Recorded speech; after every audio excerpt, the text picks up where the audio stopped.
Hello again, everyone. I am Gary Godsoe. Welcome to Green Flag Team and Velocity Online Racing coverage of Round 8 of Season 14 of the VOR Signature Series, the IndyCar Championship. And today we come to you from the historic Milwaukee Mile for the 9th running of the Milwaukee Mile 250 presented by Lovern, Inc.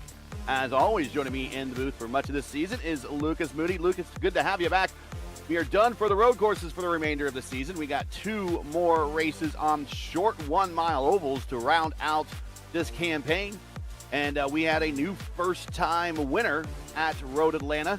And that winner now just happens to be our points leader coming into the stretch run of the season. Kostik Solwich up by 11 points over Clindy, who started the season strong but has struggled mightily in the middle portion of the season. I think maybe Clindy now has a good shot at this, maybe returning back to the top with 2 ovals remaining on the schedule, which kind of is in his wheelhouse, so to speak. But we have a new points leader, and it's still a points race, still going with 2 races left. Yeah, a big storyline for the entire season, Gary, has been that Kyle Clenworth, dominant on ovals, has over 200 league wins on the ovals across all of iRacing. But when it comes to those road courses like the Indy GP circuit, like Road Atlanta, he tends to struggle a little bit more because of last week. We can bring up the point standings right here. Just as you said, Kostek Solowaj has taken the lead over Clendy by 11 points, followed by Julian Altna, Luis Nunez, and Roden Evening to wrap out your top 5. And we got Solwich on the pole with a time of 21.7. Right next to him is Clindy with a 21.9. And we have a whole host of drivers here in the 21.9. So basically the first 3 rows are right on top of one another. Stout and Cuthbert in row 2, Hinder and Altena in row 3, Lal and Santos on row 4. And those are the first of your 22 second lap cars. O'Sullivan and Sigers on row 5. Moving on back to the next group, we got Guillermi and Strauss on row 6, Christensen and Saucier on row 7, Hatsuma and Vinci on row 8, Fiolis and F-Tink on row 9. We'll be watching F-Tink as one of the championship contenders going back way back in his 18th starting position there. Then we got Coker and Mitchum, teammates on row 10. We go back to 11th. We got Tessera and Pim Van Gastel, Anich and Dufresne and Miriani in row 13 all by themselves. Getting ready to take our 1 pace lap and go racing here at the historic Milwaukee Mile. This is a fixed setup provided by the league. This is a 1-mile, according to iRacing, paperclip shaped flat oval. IndyCar measures the place at roughly 0.15 miles. We're doing 250 laps, 250 iRacing miles. But if you account what IndyCar measures the place at, it's going to be like 253.75 miles. This could be anywhere between a 5 and a 3 stopper, depending on what people want to do out there. Mathematically, it is possible to even do a 2-stop, but with a lot of cautions. We're at 100% fuel, 7 sets of tires, 1 in the car, 6 in the pits. A very dangerous pit road. On and off, 45 miles per hour. Green, white checkers? No, we don't have green, white checkers in IndyCar because that's real racing. IndyCar wave around rule is in effect. And remember, restarts once the track goes green, passing is permitted everywhere, anytime.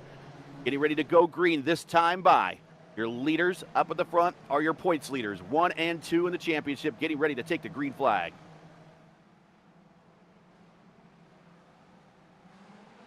And green flag, and look at them all spread out, trying to take advantage of that. And look at Liam O'Sullivan to the inside. Oh, and we're big wreck. 3 cars into 1, and we're cautioned already. Vitor Guillermi. Guillermi's up in the wall. 2 others as well. Jaco Sigers. Huge impact. That's 3 cars completely done for the day, as this series does not offer the faster pair that a lot of these iRacing series like to do. So here we're going to go. We're going to get another look at it once again. Instant fan out from all the cars. Already 4 wide into 1. Oh, wow. There it happens. That was almost a little fratricide going on, because if we go back a little bit further, he almost banged wheels with his own teammates as they were getting ready to go into turn 1. And then he goes to the inside, makes contact with, we'll watch this again. He makes contact with Christensen and Tigers and Rouse. I mean, they were innocent victims in that. Oh, I mean, yeah, they're like 4 or 5 wide there. Gaherme tried to turn down the track, not knowing that he was top of 3 for whatever reason. I mean, he was essentially middle of 5. 2 cars on his outside, 2 cars on his inside. So, I mean, that's just what happens when you try to go 5 wide at an oval is really all I can think of Well, to say, and 'cause yeah, and absolute chaos. he was really racing his teammate, I thought, rather hard going into the corner. Remember, there's 2 rules, chief racing rules to race your teammate. Rule 1 is don't wreck your teammate, and rule 2 of racing your teammate is don't wreck your teammate. See rule 1. So he right there, I mean, almost wrecked his own teammate going into turn 1, lap 1. And you don't want to have that happen. And then as a result, maybe he didn't know how close his teammate was. His teammate probably got on the comms and said, hey, man, ease up. Of course, being that both those drivers are from South America, there's always the net code specter hanging over their head as well. Luckily, it didn't kick in, and I would have taken out definitely 2 of the Brazilian drivers. But maybe he saw it, and then he jerked the wheel down. And by the time he jerked the wheel down, closing rates in these cars, Christensen was there, and it was too late at that point. It looks like Christensen has been forgiven. Doesn't have, he's not missing his front wing anymore, so iRacing has given it back. But we had a number of cars come to pit road, including Dan Inch, Anthony Hansema, Pim Van Gastel. They're all coming in, and they're topping off the tank. They know if they can go long and they can catch a possible caution, that it might buy them some valuable track position here later in this race. Yeah, that makes sense for those 2 cars to come down pit road. You talked about it earlier, Gary, that track position really, really important here. But if you're already going to be starting from 21st and 22nd, you might as well just come down to pit road, top up on fuel. Don't change tires. I wouldn't waste one of your tire sets just yet. But top up on fuel and see if we can get you just a little bit longer. You ready to go green this time by? Coming to lap 5 of 250. Pace car will leave. Watch the pace car jerk off the track here. We're right on into that very narrow, threading the needle, and we are spreading out wide already with taking full advantage of that VOR restart rule. It is Kostik Solwich, down low Seb Kinder, and up high it is Klindy. Yeah, Solowaj gotten still not able to pull away from the pack as we're still too wide. Looks to be for like 10th place. And what I love about Milwaukee is that there's so many different viable lines here. Every time these cars go into the corners, you see them all fan out, take the preferred line, take whatever line they've set their tools to be running for. Here we go. 2 wide battle there for 5th, or for 4th, I believe. That's Kinder 3 on the outside. And yeah, now it's even maybe a 3 wide battle. Cuthbert and Liam O'Sullivan still 2 wide all the way through the pack. O'Sullivan up 4 spots, and you saw his fast restart there. Kostik Solwich wasting no time up at the front with another purple lap with a 22.5. And starting to pull away a little bit from Klindy. Now, Klindy has a lot more starts at this track than Solwich, so it is possible that Klindy is on his own pace, knowing that Kostik might wear those tires out by pushing hard on every single lap. Carl Stout is 3rd. Liam O'Sullivan is 4th. Seb Kinder is 5th. Stout goes a 22.4 for his purple lap and top speed of the race. Klindy really brought that gap in that last lap, though. Gained about 0.3 of a second, which around a 22-second lap is blistering amount of time. And the other thing we have to take into consideration here is dirty air is such a big factor at short tracks like Milwaukee. And he has another, not the quickest lap there, or sorry, very quick lap as from Clenworth. It is a 22.3, as you said, Gary. But yeah, dirty air is a huge, huge factor, especially if you have clean air like Solowaj does. You're able to push the tires less and get these same lap times down. So Clenworth, just by being in second, has to push his tires a little bit more just to put the same lap times out.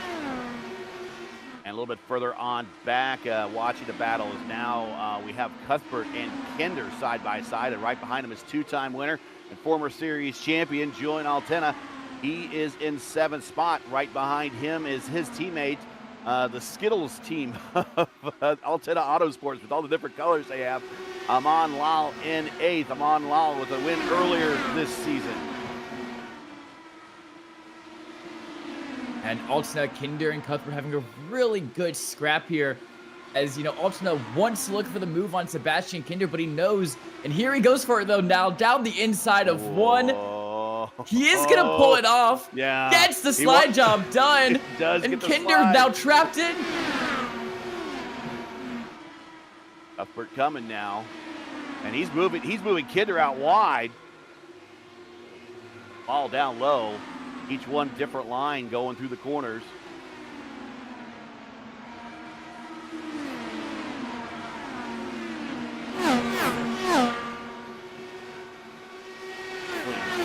Away from that battle behind him. Cuthbert again underneath Kinder. And now we go 3 wide off the corner. Kind of repeat of a couple laps ago. Kinder's giving him a lot of room, but Cuthbert is definitely taking advantage of it. Oh, slides right in front of him on the corner exit. Now Lowell's just sitting here waiting in the wings, seeing if Kinder gets a little bit too aggressive on Cuthbert, seeing if he can find his opportunity to push. And now he's actually side by side with Cuthbert. As Lowell gets a great run there. We're going to cut back to the battle for the lead, though, as Clenworth on the exit of 1's got a great run and might be able to make a move into 3 here.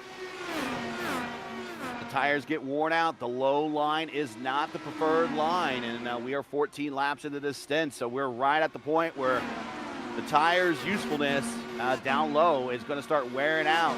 Lindy staying up high, getting that clean air, trying to get a big run down into the corners, down the straightaway. Going to use a little bit of the draft coming off the corner.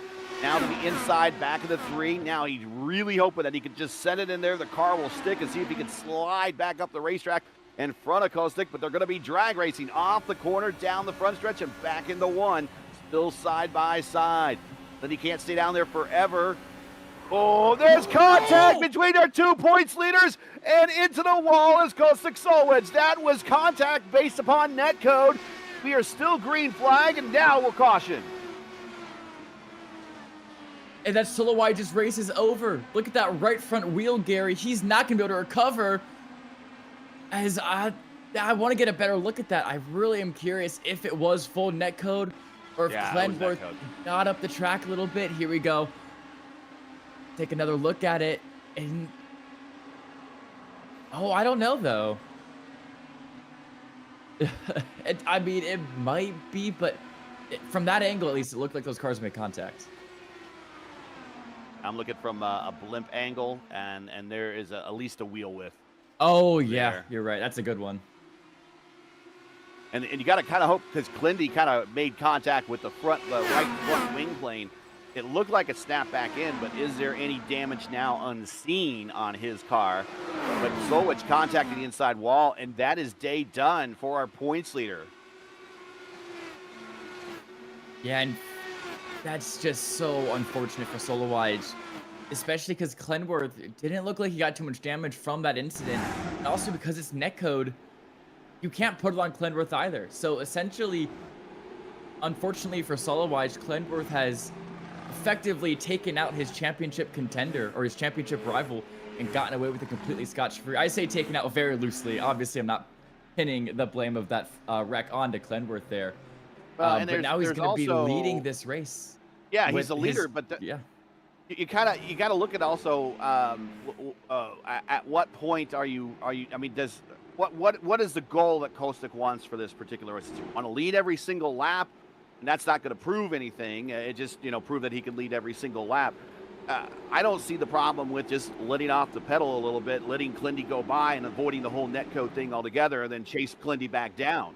I think just a little too hard racing early on for the leader when someone faster was starting to challenge him.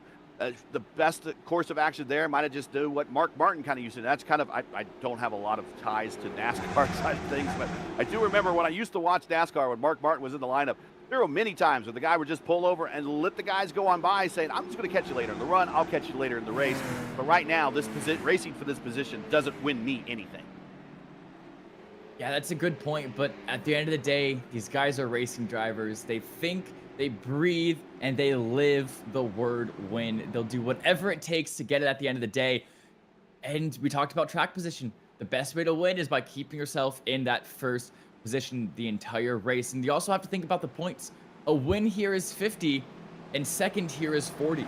There's a huge 10-point swing just between those top 2 spots.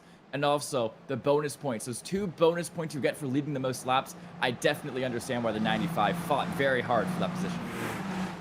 Getting ready to go green here at lap 21. A couple of early cautions, and one included our points leader. Up front, it is Clindy, O'Sullivan, Stout, Altena, and Cuthbert. O'Sullivan up 7 spots to start this. And look at everybody fan out once again, taking advantage of that VOR rule. Here comes Carl Stout to the inside of Liam O'Sullivan in the 1, and he doesn't quite get alongside. And now he's in danger of losing that position to Liam O'Sullivan's teammate, Julian Altena. Yeah, those alternate Autosports cars making really good momentum here through this first part of the race, as Glenworth already found a 3/10 gap on O'Sullivan behind. Altena looking to see if he can maybe start something, but he's actually getting challenged from behind by Stout and Cuthbert. Here we go, back in the pack now. This is, I believe, Brian Fiolis on Pim Van Gastel. And it looks like he dropped a decent amount of positions. I think we have a car spinning in the background. Kinder, we do. Seb Kinder and Amon Law.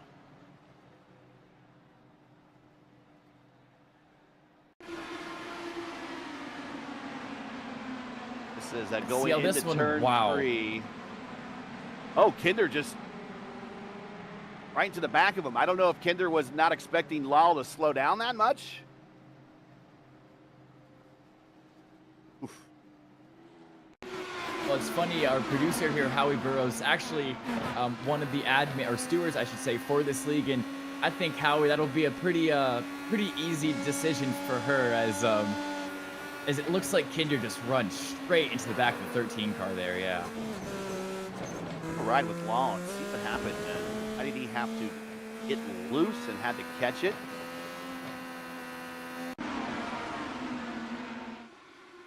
No, he was just taking it easy, and Seb just came right on in. I don't think he was expecting him to slow up that much. I will say, Law definitely looking like he's holding some pace back. You saw with the gap ahead of him. Definitely not pushing out the tires. Maybe even a little bit of map 3, map 5, looking for some fuel saving. Definitely, Kinder just didn't expect Law to be that slow through the corner, but you just have to be watching out for that at all times. One of the hardest things to do in ovals as an IndyCar or NASCAR driver is paying attention to the track, the walls, to your racing, but then also keeping in mind the gap to the car ahead of you. Doing both those same things at the same time, simultaneously balancing those in your brain, is very difficult. So I understand that it was definitely accidental contact from Kinder there on to the 13 of Amon Law, but definitely a little bit sloppy from a guy who has won multiple races and a driver who we know is quick. Well, we're in our third caution already at lap 25 of 250. Clindy is your leader. He has been your leader since the contact between him and Solwich for caution number 2. O'Sullivan has stormed up to the front. He is second, up 7 spots. Julian up 3 spots to third. Carl Stout up in the 4th spot. He started up front, just down 1 at the moment, but has been up front all day. His teammate, Max Cuthbert, is in 5th, also down 1 spot, but have been in the top 5 all day. Edson Santos up 2 to 6. Christensen up 6 to 7th. F-Tink up 10 to 8th. Tessera up 12 to 9th. And Coker up 9 to 10th. No one really taking, not a lot of takers on pit stops this early for this caution. Most everyone is staying out, getting ready to go green this time by Clindy, O'Sullivan, Altena, Stout, Cuthbert. Your top 5 when we go green. Pace car making the dive off, and watch everyone fan out for this VOR restart rule. I love it. We already have a battle for the lead. O'Sullivan to the inside of Glenworth. Glenworth has that preferred outside line for these battles, but it's going to be tight on exit, and I still think O'Sullivan might have that quarter panel of Glenworth. He's going to challenge him again into 3.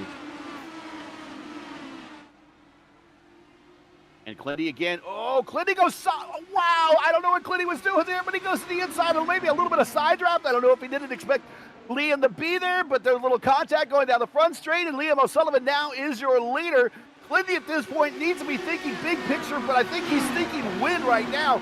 Big picture is if he can get a good solid finish here, he's going to jump in the points. Here comes Julian now to the inside, going into 1 and 2. Yeah, Clenworth, I don't know if he's burnt out his right front, in that battle that he had earlier with Solowage, but he's definitely dropped off a bit on pace here. I think that little tap that he gave to O'Sullivan, I think that was him saying, hey, I'm in the championship fight right now. You're not even in the top 10. Let me race my thing. Please stop racing me. O'Sullivan, though, did not back out even after the tap. Got the move done, takes the lead of this race, and now that puts Clendy right in the grasp, I should say, of Solowice's teammate Altena here, who is also in that championship battle, currently running third, which after what happened to Solowice today might even be a second place in the championship.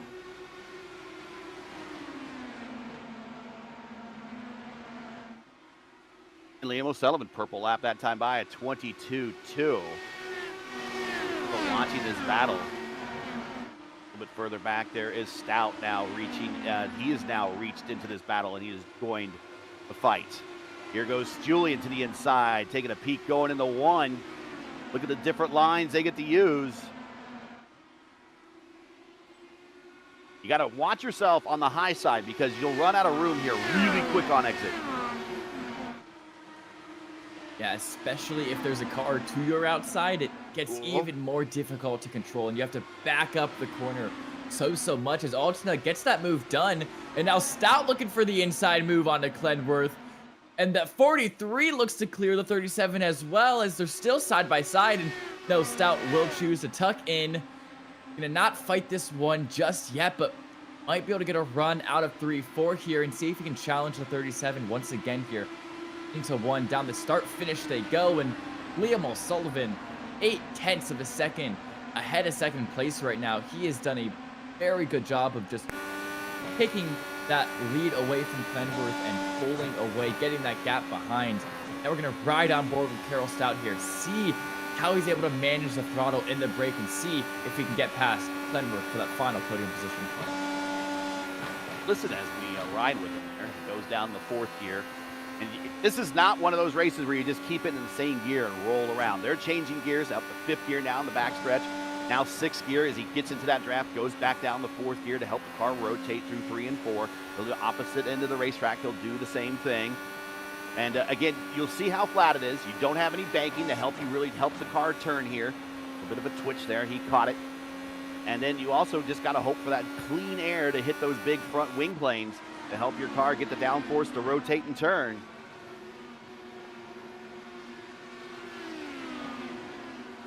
Yeah, and a big surprise I saw there riding on board with him is the brake pedal being used is not very common here around Milwaukee. So I was very surprised to see that he was actually, on the brake pedal every single corner. Yeah. Because usually the strategy is just you lift early, you turn the car in, and you get back in the power. Yeah, a little bit of trail braking, and a lot of drivers don't use the brake. I mean, you're seeing the road course element of Carl Stout and his expertise there going into ovals. A lot of the oval drivers here would just kind of roll out of it and allow the downforce to kind of slow your car down.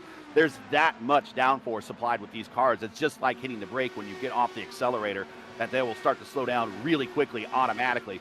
But a lot of drivers like to prefer to keep that 2-foot driving style that they learn while on road courses. Side by side, and that was Shane Coker and Mariani up 14 spots, started shotgun in the field. 2 green cars, and that's not a lot of good luck right there, folks. The green car is real. They're not going to get pitched on St. Patrick's Day, but they are going to pinch each other into the wall as so close on corner exits. Definitely a little bit of net code there from iRacing, but still, these two are battling each other super close. All I got to say right now is, aside from watching IndyCar racing, Hoosiers? IU Hoosiers going to go ahead touchdown against Penn State to stay undefeated at the time being. Let's go Red. As Penn State, though, having a bit of a shocker. Just got destroyed by OSU. That's actually kind of surprising to hear, as I know Penn State is, not having the best of years this year. It's still a good program. You should never look past. You never look past your next opponent in the Big Ten ever, even if it's like Northwestern or Rutgers or somebody like that. But certainly never look past Penn State. Liam O'Sullivan, though, you can't look much past him because he's well up the racetrack, 2 seconds in front of his teammate. Yeah, the Big Ten is such a funny name nowadays because there's like 18 teams in the conference. Yes. It's like, what are we doing? As I want him to grab Notre Dame, and in fact, this big slow up for Julian mid-corner and a big run in the middle of the corner off Clindy now side by side and down low going into 3 and 4. Not able to get the stick just yet quite there, or not just quite yet there, as what I should probably say, mix up my words a little bit. But Cledworth still looking for the battle. He knows that he has to get past Altina, make quick work of him if he wants to challenge O'Sullivan for the win. But with Altina 2.5 seconds behind, O'Sullivan already, even if Cledworth does get this pass done in the next 2 to 3 laps, he's got a lot of ground to make up and a lot of work to do if he wants that win here. Now the 5-stop window is now open. The 5-stop window opens at lap 41-42. The next window in about 6 laps from now will be the 4-stop window. Mind you, we've had 3 caution periods, so those stints are going to go a little bit deeper. We might actually be looking at a solid 3-stopper now. Clindy down low using that repave portion of the oval to help his car down there, but not able to get the run off the racetrack. Julian with the momentum up high, starting to pull away. Julian, 2 wins here formally at Milwaukee. This is the 9th running, so we have been here 8 times. Julian won the inaugural running here in season 2. George Truly finished 7th in that one. And then Julian also won in season 10 when we revisited here. But we've been here in seasons 2, 3, 5, 6, 9, 10, 11, and 13, and now 14. So Julian likes to schedule this place, and you see why. He has 2 wins. So admin's pleasure. I mean, if I was an admin of a league, I'm not, unfortunately, just yet. But if I was, I'd put all my favorite racetracks on there as well. You know, I'd put Brazil, I'd put Spain, I'd put, as our producers chime in our ear at how much she hates adminning leagues. As you know, a lot of work. It's a thankless job. I will say that. Being a steward, that's a thankless job too. But Dakota DeMaid also has 2 wins here in VOR racing history, along with Julian. So Julian, if he gets another win, will become the all-time Velocity Online Racing IndyCar Series race winner here at the mile. Speaking of the career wins leaders here, going back into IndyCar history, I'm going to say a name, and most people here on this broadcast, unless you're a longtime IndyCar fan, probably have never heard of the guy. But the career wins leaders here, the leader here at Milwaukee Mile, IndyCar's been coming here that long. Roger Ward with 7 wins. If you don't remember Roger Ward, he raced mainly in the 50s and 60s, and he is a former Indy 500 winner in the Roadster era. He is your all-time winner here. He has 7 wins, and he is one of a handful of drivers, which include Michael Andretti and also Scott Dixon, to win at one track 7 times. And that record was tied last year, actually, when Scott Dixon won at Mid-Ohio. He got a 7th win there. Also, Michael Andretti has 7 wins at Toronto. So those are he's one of 3 drivers to have 7 wins at one racetrack. And that's a modern day, also going back in the history, IndyCar record. 9 drivers won more than one time for one sanctioning body. 10 managed to back up their win at Indianapolis for the longest time. Milwaukee was the first race on the schedule after Indianapolis.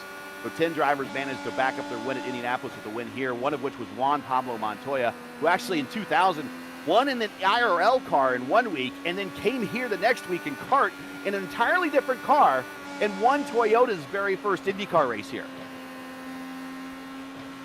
But he's the last driver to do it. And we could talk more about that as we get into this race, kind of into the dog day laps, because there's 250 laps, 250 miles. And yes, we will be here for a while. But up front, Liam O'Sullivan now 2.5 seconds. 2.5 seconds over his teammate, Julian Altina. Clindy is in 3rd. Stout is in 4th. Cuthbert is in 5th, and Cuthbert is being attacked by Edson Santos. As we have battles all up and down the track here. Lap 54, these drivers are starting to get a little bit spicy. As you said, it's Edson Santos in that 20, looking for the attack onto the rookie of Max Cuthbert in that 35. That is going to be for the 5th position battle, which, honestly, 55 laps in, only being 6 seconds behind the leader in 5th and 6th place. Really not that bad at all, especially when O'Sullivan has that 2.7 gap just to 2nd place alone. I would not be mad with how this is running right now, but here we go. The move from Santos. It's a bit aggressive. Not able to find the corner panel of Cuthbert into turn 3 there, and now that he kind of sent it into the corner, he's definitely going to fall back a little bit down the start and the start-finish straight there. And I don't think he's going to have a run here either, as he's just going to have to sit behind here, manage his tires, and not make a mistake in the dirty air for the time being. And Edson is a good, and I don't know Max's record in this car, how many races that he's done in the IR18. I know his teammate Carl Stout is actually in the Road to Indy program for real in IndyCar, or the ladder in the IndyCar ladder for real racing. I don't know if Max maybe is also there with them, but I do know Edson Santos has many starts here on the sim in the IR18, and he's a good race manager.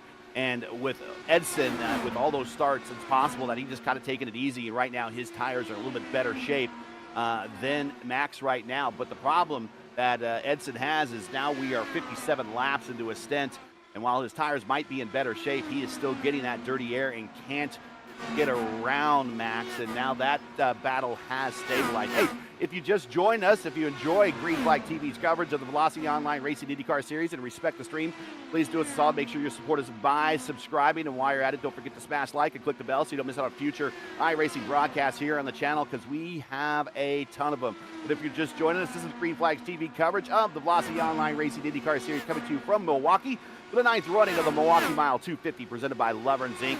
We've completed 60 of 250 laps. And on that note, I also would like to thank the guys at Lovern, Inc. Today's race has been brought to you by Lovern Incorporated. Lovern provides professional services in renovation, remodeling, painting, and mold removal for government, commercial, and residential projects. For a quote on your project or to learn more, like them on Facebook or visit their website at lovernsinc.com today. Hoosiers win 27-24 at Penn State in Happy Valley, and it is a happier day in Happy Valley if you are wearing the crimson and whites.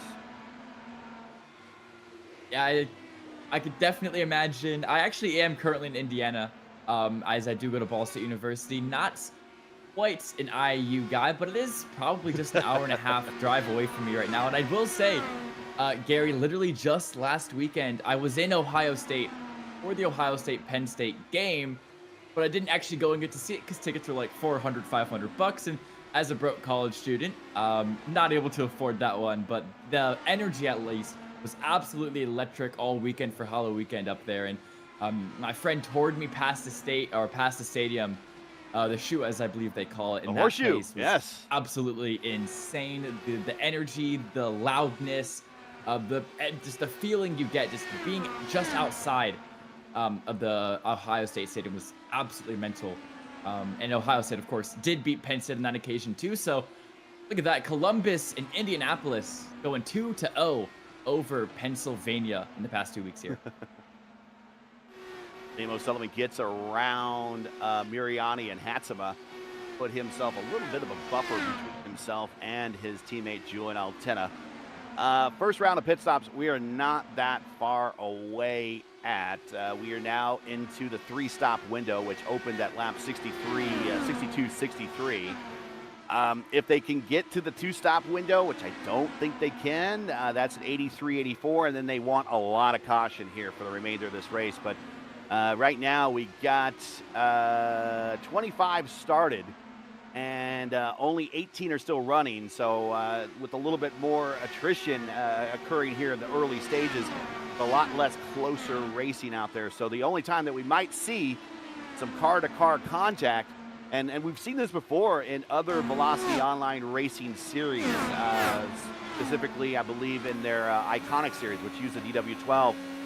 There was a race that I could be mistaken it also with an IR18 race as well, where a car was coming off of pit road and got loose down low on pit road and spun out into the racetrack, and actually I think took out Julian as a result. So there are incidents coming onto and off of pit road here that can occur even if we don't have a lot of wheel-to-wheel racing, as Clindy goes wheel-to-wheel off the corner with, that is Hatsuma. But we got people coming to pit road right now. I think Mason Mitchum came to pit road, winner in the VOR series over the weekend at Indianapolis. He's down on the way. He got his front wing taken a look at and repaired. I just saw that snap into place, but we expect the leaders anytime now. And Julian starting to eat into the lead of his teammate just a little bit now. Got it under a half a second. Colvin. Here he comes. O'Sullivan to pit road. Yeah, he's coming to pit road right now. And look at that pit road end. Very narrow there. It's like threading a needle. And now he's on pit road with a 45 mile per hour pit road speed limit on the limiter. He needs to get to his stall. Hits the marks, goes up on the jacks. Little wampus in the box, but that's okay. He's going to get a new set of tires, a full tank of gas. A car on pit road expires their engine, and he is down and away, and his pit stop is done. A bit of a funny moment as Solo Wise's car still in the session, as I think it just blew up middle of that pit stop. Gotta love iRacing for its cinema moments. Yep, he's not going to wait to get beat by an undercut here. He's coming to pit road right away. Clindy's staying out, and I'm wondering how long Clindy is going to stay out. Santos now up to second. Shane Coker up to third. Number of cars on pit road. There's F-Tink coming to pit road. Also on pit road is a Stout. Down and away is Julian.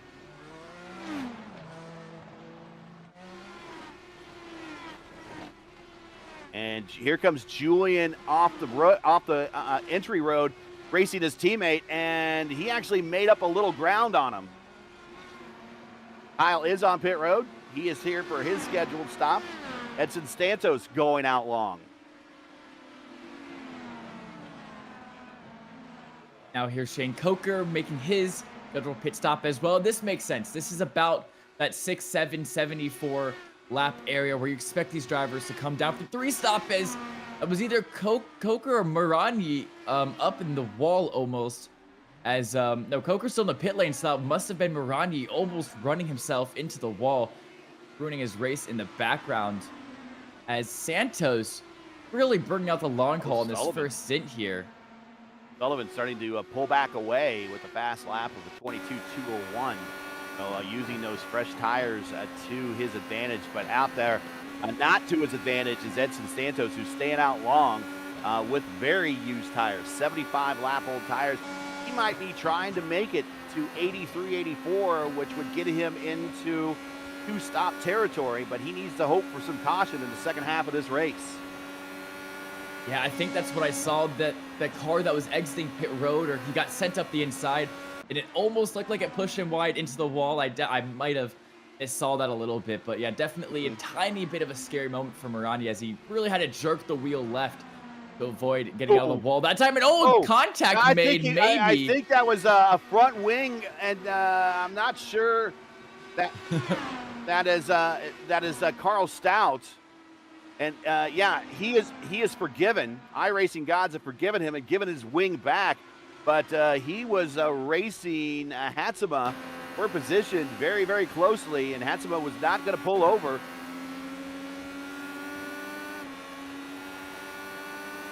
And now let's see, we're on board with Stout in the 43 here. This is that's a replay. And yeah, you can definitely see the debris flying off his car, but with netcode, with iRacing, a lot of weird things happen. A lot of magic behind the scenes, a lot of wizardry, we might call it as well, Gary. And Stout able to fix that thing back up. I wish I could say that I coined the term forgiven, but that was actually another co-commentator of mine, Luis Gonzalez Nunez. At one race, he goes, "Oh, he lost the wing and he was forgiven." And I'm like, that makes perfect sense when the iRacing gods decide to give you the wing back. They're forgiving you for making contact. So it's just kind of stuck, and I like the aspect of it. Bryce Saucier, though, out now. He pitted at lap 19, and he is on a slightly different fuel schedule. He is your leader. He's 61 laps into his stint. But again, lap 19, he pitted to top off, and he is still out there as our leader. Brian Fiolis in the pink car right behind him. Kind of reminds me of the first car that Emerson Fittipaldi drove when he got to IndyCar racing. He's in second, and Liam O'Sullivan is about as straight away behind these two. Yes, we have a lot of cars, or not a lot of cars, but I should say Saucier and Fiolis. 62 lap old tires, 57 lap old tires respectively. So these are two cars that are really making their fuel tanks last year. Definitely drivers who pit on some of those early cautions. Yeah, Fiolis was on 24. Fiolis was on 24. So when Saucier does come to pit road, if there's no caution and we just continue this through the green flag stint, Fiolis might pick up a handful of laps led here.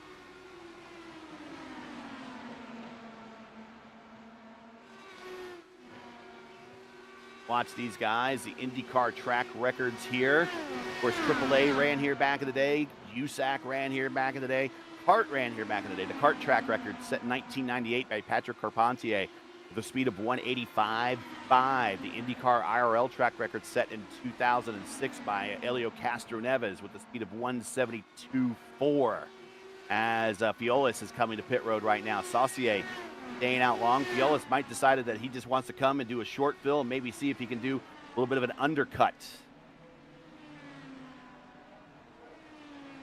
Yeah, that makes sense. He's going to get 4 new tires, and we can tell how much fuel he gets based off how long his car is stationary after it falls down. And yeah, you said it perfectly, Gary. Since his car was only stationary maybe half a second to a second, he definitely still had a good amount of fuel left in that tank for him to fully top off, because if you're going from full 0 to 18.5 gallons, you're gonna fall off the jack about 3 to 4 seconds before that fuel is done filling up. And he comes out right with Liam O'Sullivan. And I almost thought he clipped the yellow line coming off of pit road. It was real close. He threaded the needle. So, but the Fiolis now down 1 lap. But he came out right in front of our leader. Or will be our leader, excuse me. Saucier is still out there. He is still the leader. But Liam O'Sullivan will pick up the effective race lead when Saucier comes to pit road. Yeah, as Alston is really pushing these tires out here. He's gaining on Liam O'Sullivan so quickly these last couple laps. Alston put in, I believe, a 22.5 it's saying. O'Sullivan a tenth slower at a 22.6. It is right in the middle of the corner. Alston now Lots of really gain. has a run and down to turn 1. This is nothing new for Julian. In the early days when Velocity Online Racing came here in Season 2 and Season 3, the high line was the preferred line. And I think Julian has retained that information and decided to go up high. And he is effectively a third lane using a lot of momentum and clean racetrack. And there he goes. He now pulls out a little bit in front of O'Sullivan by about 0.2.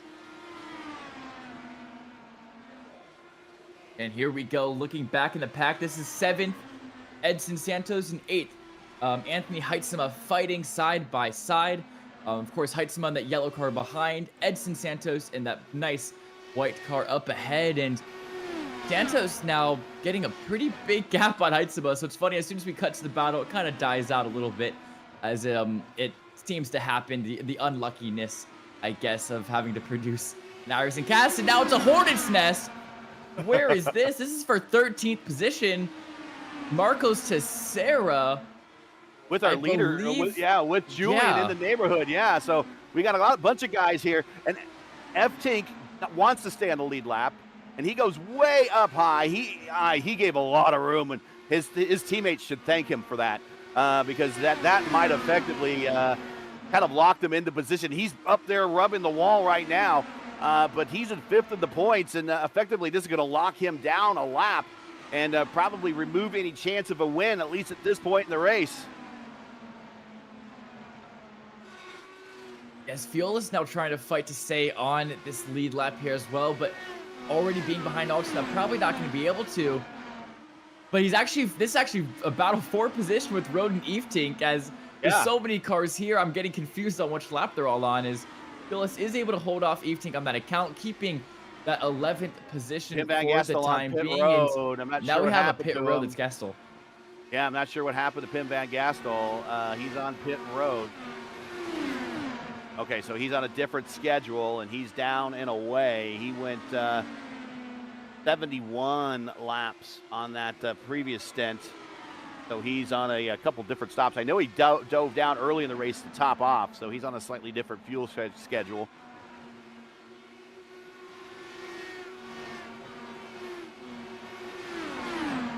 Yeah, once again, here in the battle, this is Eftink, and no, they made contact, actually. Oh, and we're cautioned. And that is with one of Carl Stout. That is with one of our cars in the top 5. Oh, and he comes down right in front of Vincent Santos under caution and takes out Santos. So a battle ends in chaos, and the chaos spreads to Edson Santos, who is running a magnificent race in the top 5. It's going to come to an end for the 20 cars. He has a meatball and is just going to get that thing towed. But here we are now, I believe. Yeah, this is. It started with Carl Stout, I believe, in the 43. Yeah, Stout and Eftink were in battle. Eftink is, well, iRacing forgave him. His front nose was floppy, but put the new wing back on. They went 3 wide into the quarter with Pim Van Gastel. And then, I got to be honest, I don't think Stout really didn't, well... I got to think that Santos probably should have come into the zone a little bit more cautiously, knowing that there should have been a message in his ear that we're under caution, and it's in turns 3 and 4, and he was coming into 3 and 4. He should have been more caution on that, but he came in there pretty hot, and Stout's probably looking on his relative, going, I got some space here, and he tries to spin it, and I don't know. I don't know. I think when the racetrack goes under caution, you should probably check it down quite a bit. And it looked like Edson was coming in there kind of hot. Yeah, I agree. Santos definitely should have slowed his car down a little bit more. But also the rejoin from Stout right into the racing line.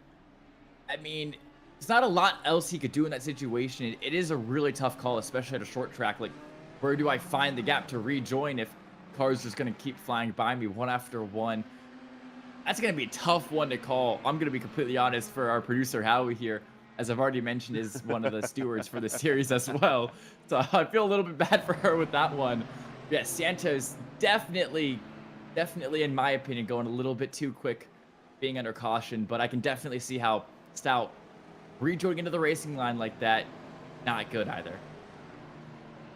Okay, so we have some takers to pit road, and we have some other non-takers to pit road, including our leader right now, which is Lionel Tenham. He has 25 laps now, 26 laps on this set of tires. He's got a wingman right now, John Christensen with 44 Nation. He is going to ride with him, provide a little bit of rear gunning support here for his teammate and team boss. Then we got Saucier, remember, who is on a slightly different schedule than everyone. He came to pit road not too long ago, came to pit road again, and because he was pretty much on a fresh tank, he just came in kind of topped off and came out in front of everyone else. So he's picked up a ton of track position. Liam O'Sullivan back and forth, because Liam, he had a much earlier pit stop than Saucier, so he had more fuel than he had to literally put into the tank. He comes out in 4th. Lindy is now 5th. Cuthbert 6th. Hooker up to 7th. Eolus up to 8th. That is all the cars on the lead lap now at the moment. So we're not even to the halfway point, and there's only 8 cars left on the lead lap. So some drivers out there experiencing some hard times. We're going green this time, and look at them fan out in the back. But I'm kind of paying attention to this battle right around Liam O'Sullivan, because he really was the fastest car in the first half of this race so far, and he's going to go on the outside of Saucier, try to get a big run down the straightaway. Meanwhile, Julian Christensen and Saucier Julian and Christensen are taking off. Yeah, those alternate Autosport teammates finding how to link up and really just taking away, or pulling away, I should say, from these guys behind. But O'Sullivan now in third as well. It is an alternate Autosports podium lockout here, as Saucier gonna be that lead car, not a part of that team, currently running fourth with Clenworth right behind. This is the interesting thing about IndyCar and just in iRacing, but IndyCar in general, is you see Clenworth in that bright pink car in 5th place, but he is by no means the 5th car in this pack, and that's because there are a lot of lap cars in between Clenworth and Brian Saucier. As right now, he's having to pass, I believe, Pim Van Gastel, and he's actually getting sent on by Cuthbert as he's trying to pass a lap car. So it's just absolute chaos. That is a battle for position right there. So Cuthbert's not gonna lit up at all there. And Pim just trying to stay high and wide and not get impact the battle any, because right around him is the would-be points leader. We're gonna go 3 wide down the backstretch into turn 3. Oh, Cuthbert backs off a little bit. Here comes Violas a little bit further on back. He's side by side. Cuthbert's still there. Behind him, we got Vinci and Pim Van Gastel and F-Tink. F-Tink is repaired. Here goes Max Cuthbert to the inside, and 3 on Clindy, just sends it. Yeah, the downside of sending it is surely you get, or maybe yes, you do get a little bit of a space going into the corner, but your exit, your run off the corner is going to be really, really compromised for that. But when Clindy gets loose right in the apex of the corner, and that's going to cost momentum, and Cuthbert's going to get the position that way. He just waited for an error. Yeah, it's what you have to do a lot of times is play it patiently, wait for the other driver to make a mistake, and then make your move. Wait for the time to pounce, and then do your pouncing. That's what Cuthbert did there, and it works to perfection as the rookie now moves up to 5th. Let's see if he can chase down the other rookie in this top 5 here. But as I mentioned earlier, Gary, a lot of lap traffic to get through. I believe it's Heitzema and Teixeira in between Cuthbert and Saucier. Yeah, that is an IndyCar rule. And it's also, we're on different type of pit strategies, and it's always a single file restart. IndyCar did experiment during the IRL years with doing 2 wide restarts, and I will say I saw a couple of them at the Indy 500 one year, and it was exciting, but man, was it dangerous. So I'm really glad they got rid of it. But I do like the wave around rule and allowing the leader to bring the field back to the green flag. By rights, they've earned that opportunity to do that, so they are granted that opportunity to do it. But before, they did that, they would often have cars that were slower, a lap down, and maybe some not as experienced drivers leading the field to green. And that's typically a recipe for final moments before disaster pictures. You know what I'm talking about? Yeah, that's probably not a good idea, and they eventually just got rid of it. And I think it's a good idea that to allow the leader to take the green flag and bring the field back. But we're watching this battle here still with Clindy, as he is trying to get to the underside of Hatsuma. Hatsuma currently a lap down, just trying to hang on to the front side of the leaders here, and maybe get another quick caution, and maybe he can get a wave around and get back on the lead lap. Hatsuma currently in 10th, 1 lap down. Teixeira is the first car, 1 lap down in 9th. The top 8 currently all on the lead lap. Shane Coker, last car on the lead lap. Yeah, and I think what you're saying, Gary, it brings up a really interesting discussion that the owners, the admins of these real-life racing series have to think about. Is the fact of, yes, you want this to be an entertaining race and super, not as chaotic, but entertaining, really bringing that value that you want as a viewer, but you also have to consider the driver's safety. So it's finding that balance between the driver's safety and entertainment value. But what's great here, this is iRacing. Driver safety is completely out the window. Yeah, I'm about to you say can hit a wall at 300 miles an hour and you're going to be completely okay. You maybe sprain your wrist if you have high, rule you have a lot of torque in your force feedback wheel or something. It's not like driver safety. True. It's not like there's a lot of risk involved here.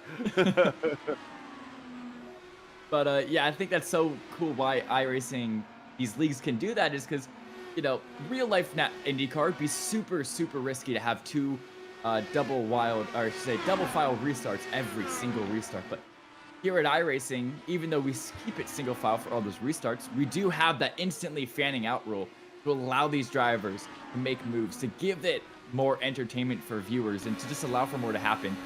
As IndyCar, you probably never see that rule just because it would be too dangerous.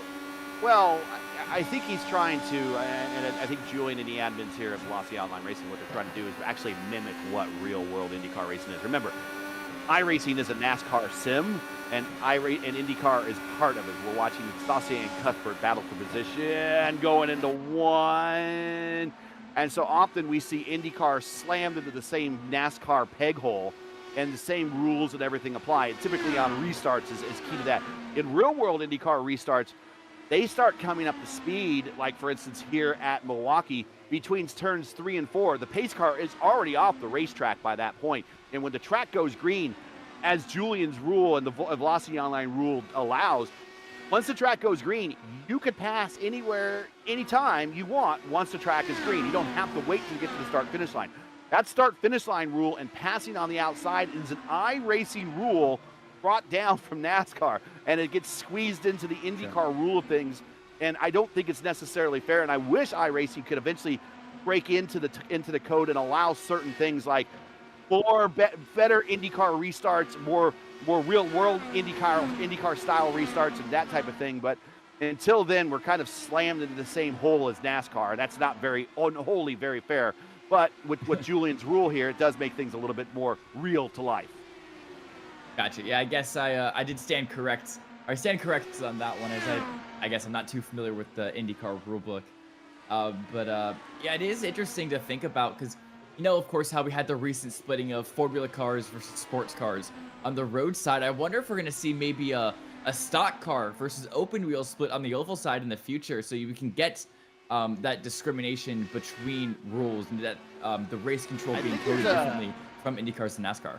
There definitely is a Formula style license now, and yes. So that's often what IndyCar goes by for road, and then for oval they just use the oval license generally. So there's not like there's an open wheel oval license. That would be nice. Yeah, if they could break it out further. I don't know how they would go back and do that. And of course, you have to retroactively kind of adjust the past history of iRacing for all those other wins you might have got credited for, how you're going to get credited for them. And many drivers like Clindy, who have a 6K, 7K type I rating, don't really want to start all over again.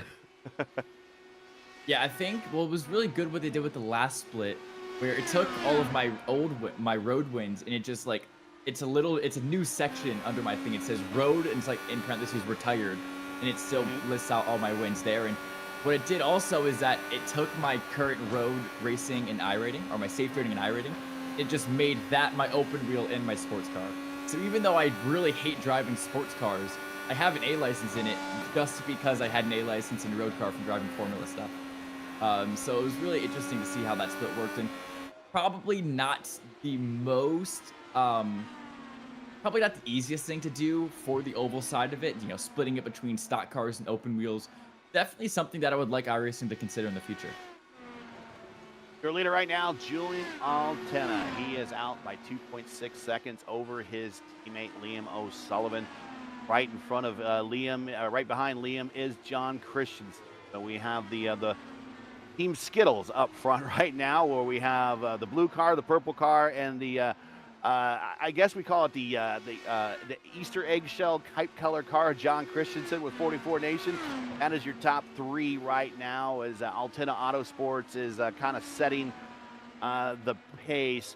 Those that got back-to-back wins with Indianapolis and Milwaukee in IndyCar history, as Pat Flattery won in Indy at the 556 and won here in 56. AJ Foyt has one of those wins. Big Al has one of those wins. Johnny Rutherford has one of those wins.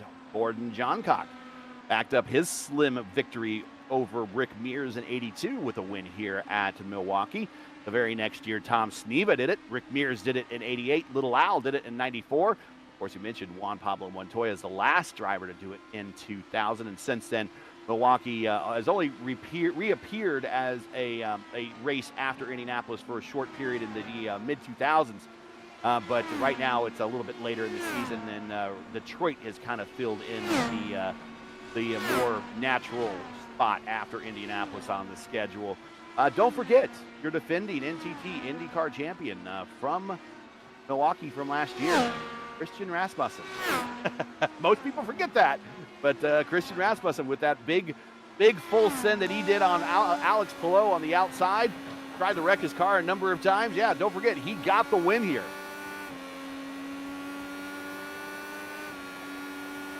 Yeah, now we are halfway into the race officially.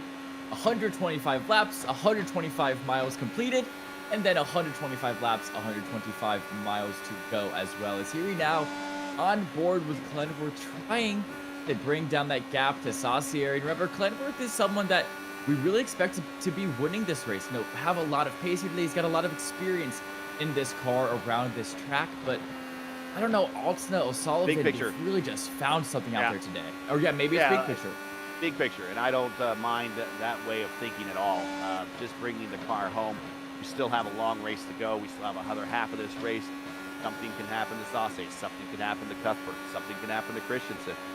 Something can happen to the leaders. I mean, anything can happen at this point, and he could pick up an easy position or two. Remember, easiest passes made are the ones where your car and your opponent is sitting in the road.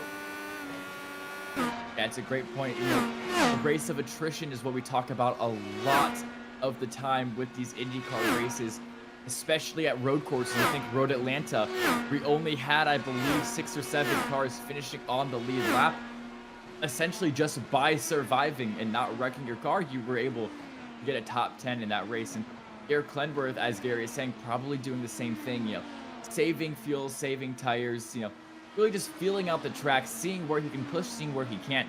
And by the time we get to 30, 20 to go, that's when that 37 will start making some moves, start pushing the absolute living crap out of that car, see what he can do later on in this race.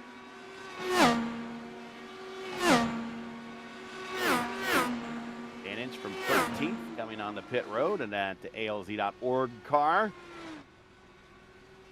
is kind of a scheduled stop, 33 laps into this stint. Might be making this his short stint and then doing long ones after this.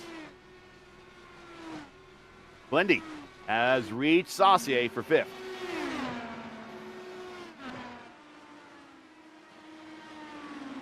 He's going to look to get a run here off of 4. Down the start, finish straight they go.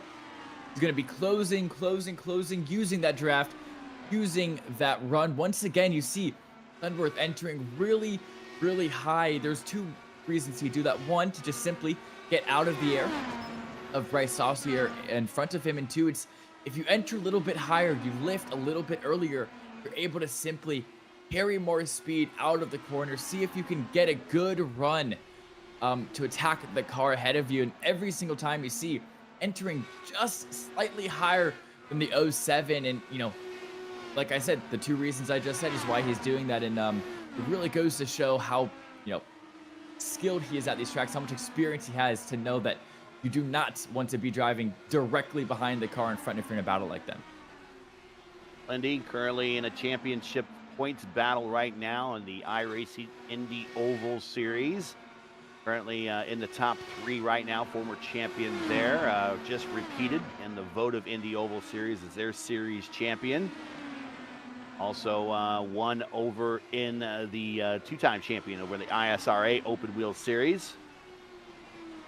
So Lindy with multiple title belts around his waist and still collecting more. Also a win over in the Elite Racing League, and that's a very competitive series over there at Texas.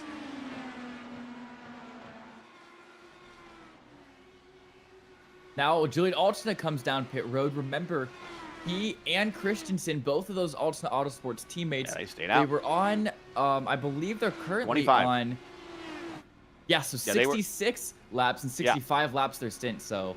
Yeah, they were 25 laps roughly when they decided to make the call to stay out. So Julian coming to pit road, and if he goes another 60 from here, that'll be one more stop for him, right around 190, 200 area, and then he'll be able to go home from there. But Liam O'Sullivan picks up the lead. Christensen staying out. Now Christensen comes to pit road. Again, he threads the needle on that very narrow entry into pit road here at Milwaukee. And both ends of pit road are very, very dangerous here. Getting on the pit road is like threading the needle. We talked about that. Coming off of pit road, you drop a wheel wrong, hit that rumble strip, you'll disrupt the back end of your car, have it spin out into traffic going out turns 1 and 2, take out other cars. You got to be careful. We watch Christensen now as he's working his way back onto the racetrack. Watching, trying to bring this car up to speed. Look how narrow that is. You got grass to the inside. You have rumble strips to the outside. You're trying to bring it up to speed as fast as possible, but all the while, you got to keep your hands steady. You can't let the car waver, and he did a pretty good job as he's now back up the full song coming down the front straightaway.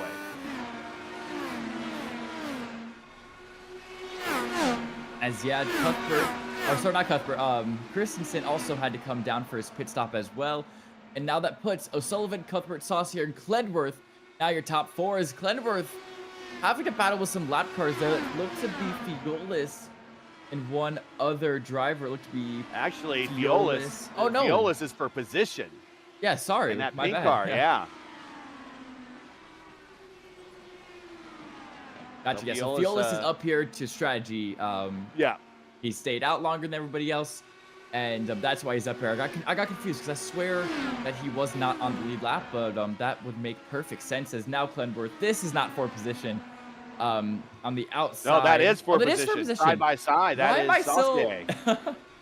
I'm so sorry. No, what happened is that where Julian came to pit road and things shook things up, is that how got Fiolis back on the lead lap. But Fiolis now back on the lead lap. He's in 5th. The Coker is in 6th. Julian now 1 lap down in 7th, but he's on a different strategy. Right now, we expect Saucier to come, or actually Fiolis to come to pit road about any time now. He went 60 in his first stint. He's at 60 now. So we expect to see him come to pit road. Saucier, Clindy, Cuthbert, O'Sullivan, all on the same strategy right now. And Fiolis, as mentioned, on pit road. There we go, gets that thing into first gear, a little bit of tire spin, but that's what you want actually out of pit road. That means you rev the engine, that means you get a really good launch out of there, and goes 37 miles an hour down that pit rate, or I believe 45, I believe, as it is around here. Down pit lane, he'll rejoin the track a lap down, but he'll be probably 9th position just behind Heitzema. And now Clenworth able to get past Saucier. Question now, Gary, is...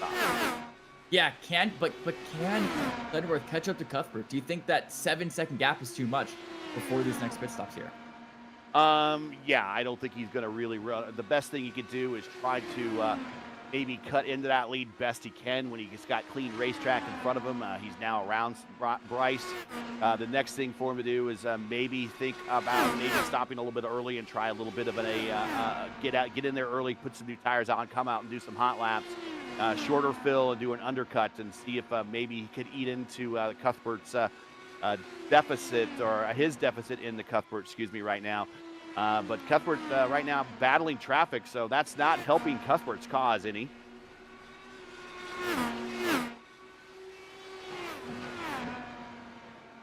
And the gap between O'Sullivan and Cuthbert's 4.7. The gap between Clindy and Cuthbert's 6.5.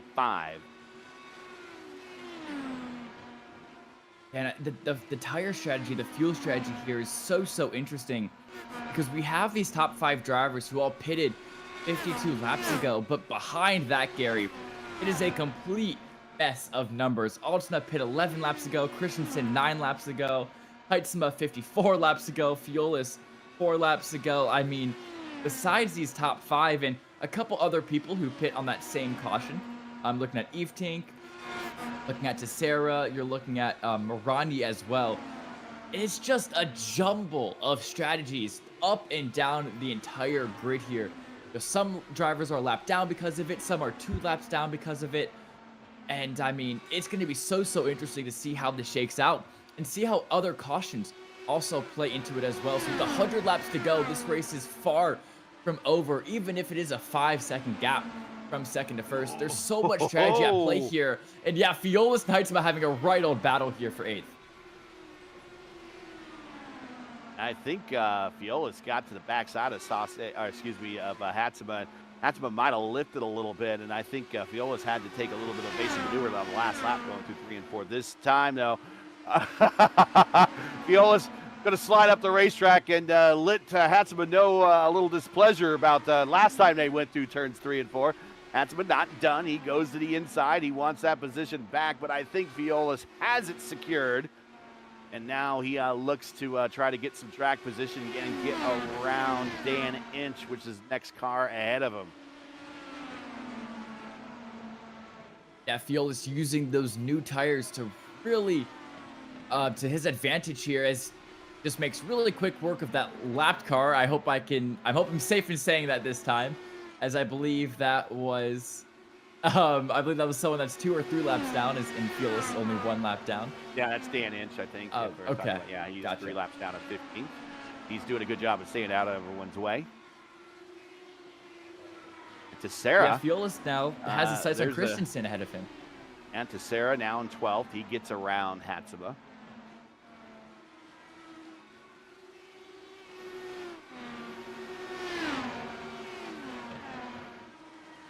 That's not a battle for track. Little track position here. Back up front, Liam, your leader, and not too far behind Liam is Julian, looking to get that lap back. Yeah, one Top of our 5. drivers that's on that alternate strategy. Yep. Really having to fight here. And remember, he did pit, I believe, 20 or so laps ago. So he does have fresher tires than the rest of the field here. Yeah, he pit 18 laps ago. There's a fresher tires than the guys ahead.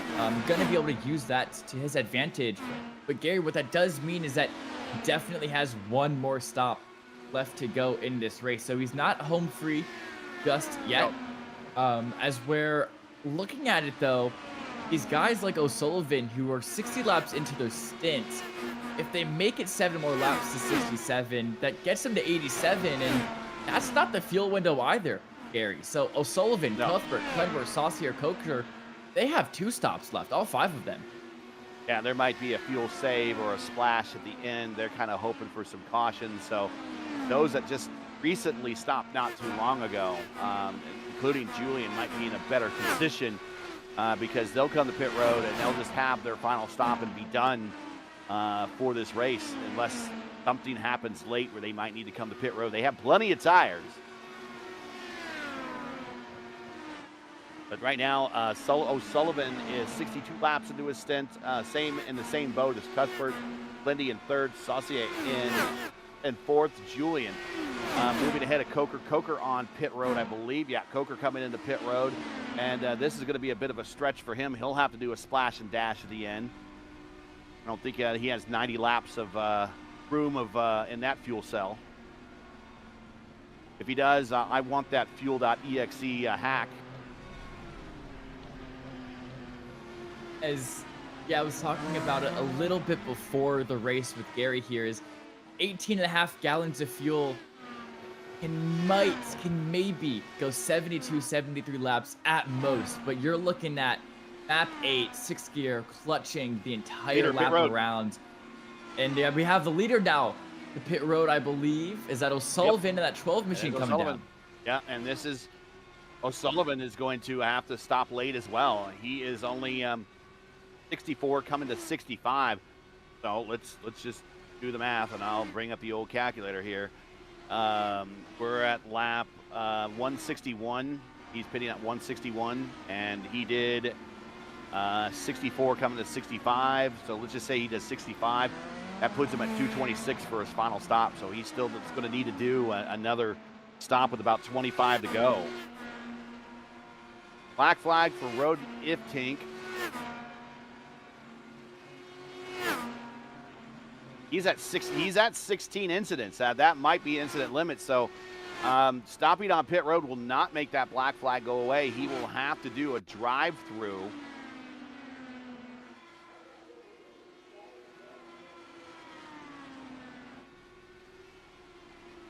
Let's take a look. A lot of wall contact is a 0x with iRacing. It would have to be a very hefty contact. That is a very hefty contact to give that machine a 2x. Yeah, he came in and got service, but he still has the black flag, and he'll have to do a Look at drive the through. understeer. Oh, He it's might so be nasty. damaged I'm from sorry an to cut you earlier off there, incident Gary. too. He might be damaged from an earlier incident. Yeah, That's that what happened to onboard pit was road. so telling. As did you see that wheel was like 90 degrees turn left. I mean, Eftink just not. Oh, Whoa! contact. Christensen, Stout. And now, what happened? This is Christensen and Stout. No, Christensen and Cuthbert. Cuthbert, sorry, my bad. To the my inside, bad, here's Christensen. Christensen goes to the inside and just makes contact. We'll see the replay here real quick. So here goes Christensen. Kind of a late send here. Gets it down low and just moves up the racetrack. Oof, and that takes out one of our leaders. And this is good for a number of guys here now who, again, oof, not real close with Cuthbert moving back down the racetrack, trying to rejoin. Wow. So Clinty's going to pick up the lead just by pit road. I mean, just everyone coming to pit road. He'll come to pit road. Saucier will come to pit road. Julian is going to come to pit road. Yes, he will. Liam O'Sullivan's going to stay out because he just stopped. Christensen is going to stay out. Well, I'm surprised he didn't come to pit road. He might have damage on his car. We don't know, but he's 28 laps ago, so he's going to kind of repeat what he did for the last caution. He's going to stay out. But everyone coming to pit road, and I don't think, everyone now has to see another stop, I think. Excuse me. I don't think, everyone's still going to have to do another stop. Yeah, I was just thinking the exact same thing. The interesting part about the timing of this caution coming out with 85 to go is that it's going to level the playing field between all of these drivers on different strategies. Essentially, it just gets completely erased. As now with 84 to go, you cannot make it to the end no matter how much fuel saving you do. It is just insanely impossible. Unless there's a ton of caution. Unless we're caution to caution to caution, which if we are, I might just log out of Discord for the day. But yeah, it's going to be 42. They're probably going to split it in half too. 42 laps, pit, 42 laps. So you're not wearing out those tires too much. And it completely levels the playing field, gets rid of any strategy that might have been happening. No more fuel saving, no more tire saving. You get 2 quick stints to the end, and we get 2 great stints of racing. A lot of cars getting the wave around, and that will allow Liam O'Sullivan to pick up the lead of the queue as we go green next time by. It's going to be O'Sullivan with 6-lap old tires. Got another car getting the wave around there. That is Coker. Then we got Christensen with 29-lap old tires. And then we have Vince and Eftink in front of Clindy. And one of them's going to the inside. Eftink, I think, is going to get out of the way. Go, green flag.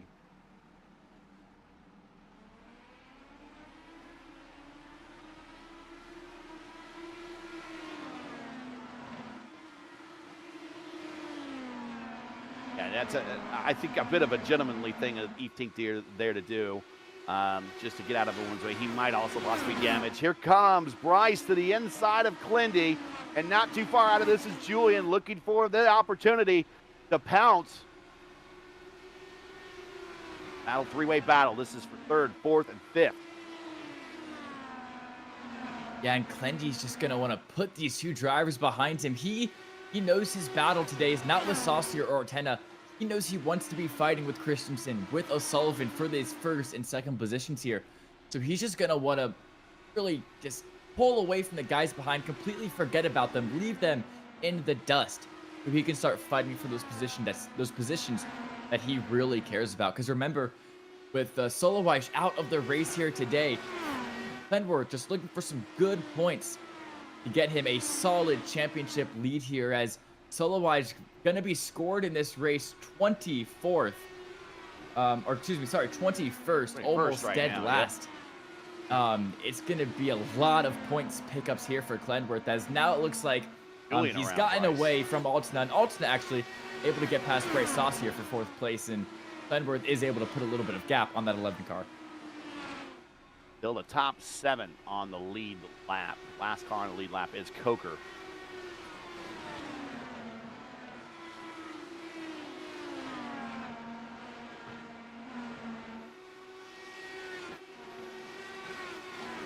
And Bryce to the inside of Julian. I think Julian's going to be able to hold on. He just seems to have that more momentum on the high side. And oh, big twitch. Big twitch. Don't want too many of those coming off the quarter. Julian holding on that lead here in 4th spot. And he's looking to possibly, out of all this, move up into 2nd in the points, going to the final race of the season. And Vince almost into the turn 2 wall.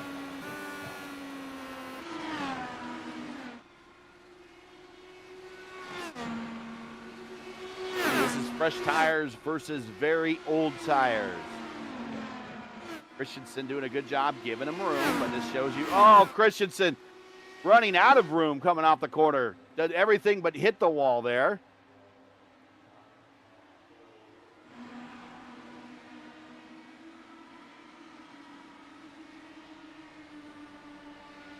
Sending it to the inside. Whoa, Christensen wanted to come down, but all of a sudden heard inside.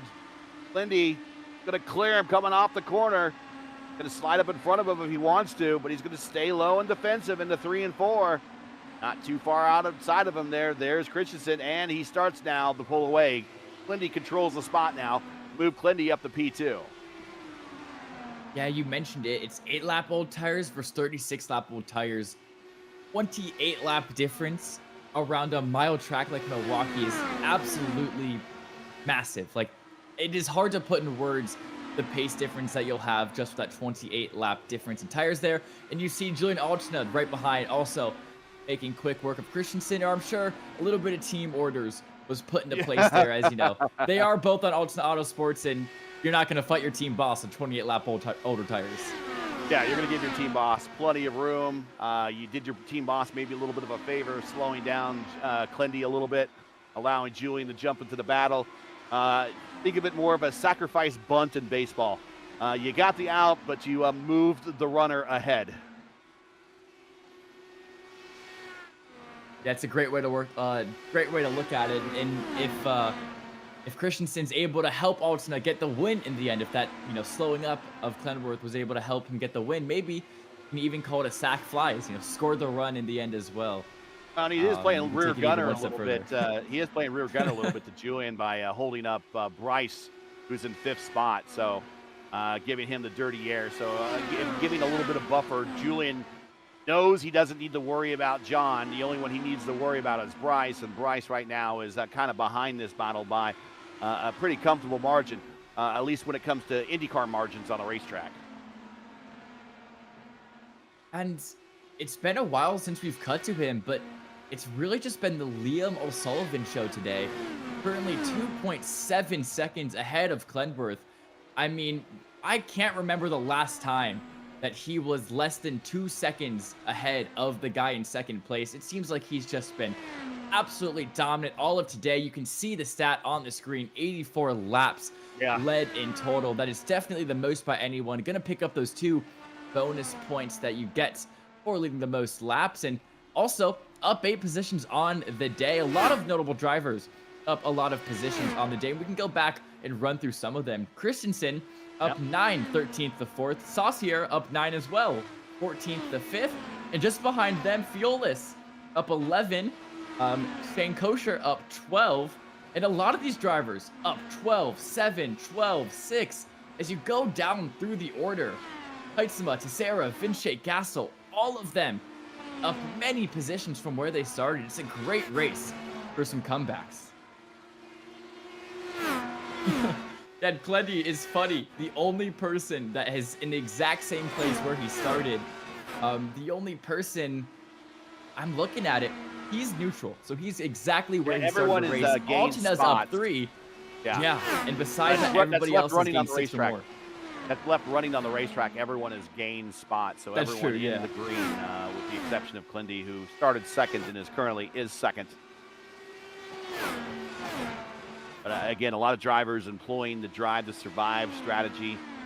Keep the car off the wall, keep it between the lines, come to pit road, avoid the penalty, just pick up those easy spots, and run this race out. 250 laps, a very long time. A very long race here at Milwaukee. Back in the day, certainly in the 80s, they were just 200 lap races. They would be over fairly quickly, and after that they started to extend the race distance to 225 and now later to 250, and that's kind of where it still is at today. But 250 here in the VOR series.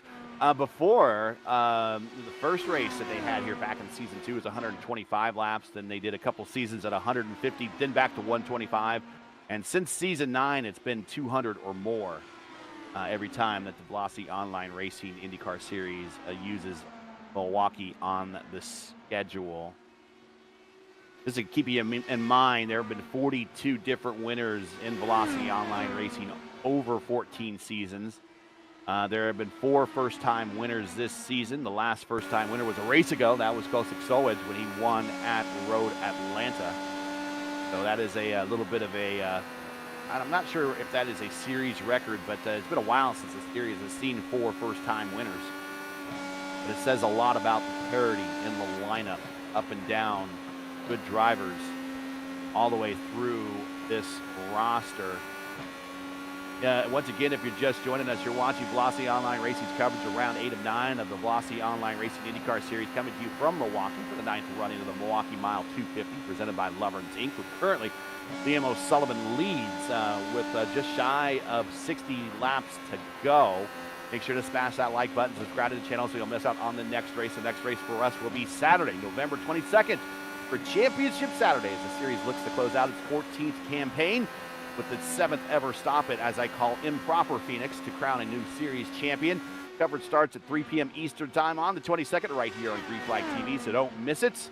And we have been to Phoenix 6 times. This will be the 7th race coming up here to close this season out. 2 at Legacy, which I call Proper Phoenix, and 4 at Improper, which is the new NASCAR version of Phoenix. And I'm not a big fan of that racetrack, obviously.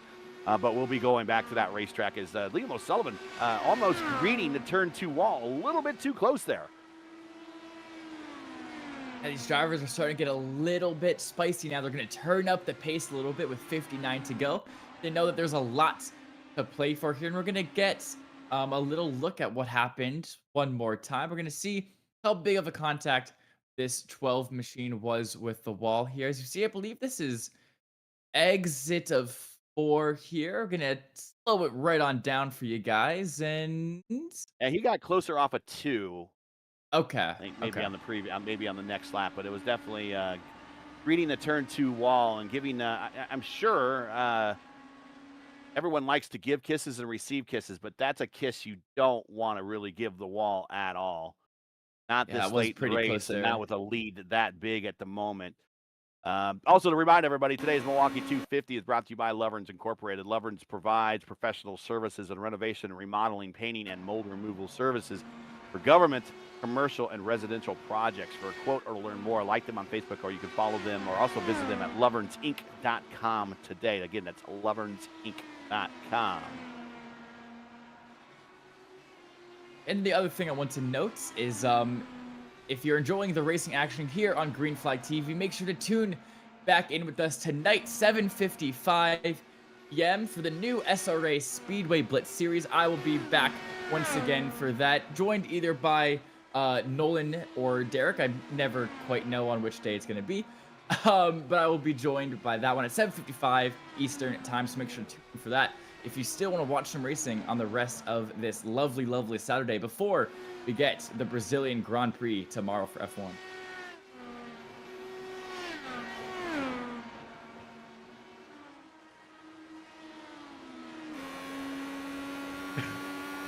.54 to go here at the Milwaukee Mile. Your leader is Liam O'Sullivan, who is 36 laps into his current stint, and we expect to see him come to pit road and not too far in the distant future to make his final stop. Lindy, 31 laps into his stint, is currently in second. Julian Altena leader of that Altina Autosports squad, and also one of your points contenders. He is in third, 32 laps into his stint as well, on the same schedule as Clindy. Yeah, as now it's going to be really a decision of when these drivers want to pit. You want to pit earlier, maybe undercut the guy ahead. You know, use those fresher tires to an advantage. You want to split the stint in half. Go 42, 42, see if you can, you know, not wear out the tires too much. And here we go, an early pit stop. Is that Christensen coming down? Christensen coming with 51 to go, coming to 50 to go. He should be able to make it really at this point, fuel and tires wise. He will just be on a very well-worn set if we stay green the entire way. That could be his final stop.